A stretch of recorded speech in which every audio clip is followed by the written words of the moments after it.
بسم اللہ الرحمن الرحیم۔ السلام علیکم ورحمۃ اللہ وبرکاتہ۔ آج ہم رسول اکرم صلی اللہ علیہ وآلہ وسلم کی ایک حدیث بیان کریں گے انشاءاللہ۔ اس سے پہلے آپ سب سے گزارش ہے کہ اس ویڈیو کو آگے ضرور شیئر کریں، جزاک اللہ۔ مقدام بن معدی کرب زبیدی رضی اللہ تعالی عنہ کہتے ہیں کہ رسول اللہ صلی اللہ علیہ وآلہ وسلم نے فرمایا، آدمی کی کوئی کمائی اس کمائی سے بہتر نہیں جسے اس نے اپنی محنت سے کمایا ہو، اور آدمی اپنی ذات، اپنی بیوی، اپنے بچوں اور اپنے خادم پر جو خرچ کرے وہ صدقہ ہے۔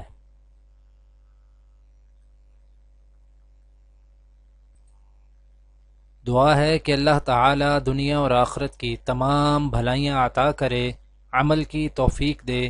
سبحان ربک رب العزت عما یصفون وسلام علی المرسلین والحمد للہ رب العالمین، آمین۔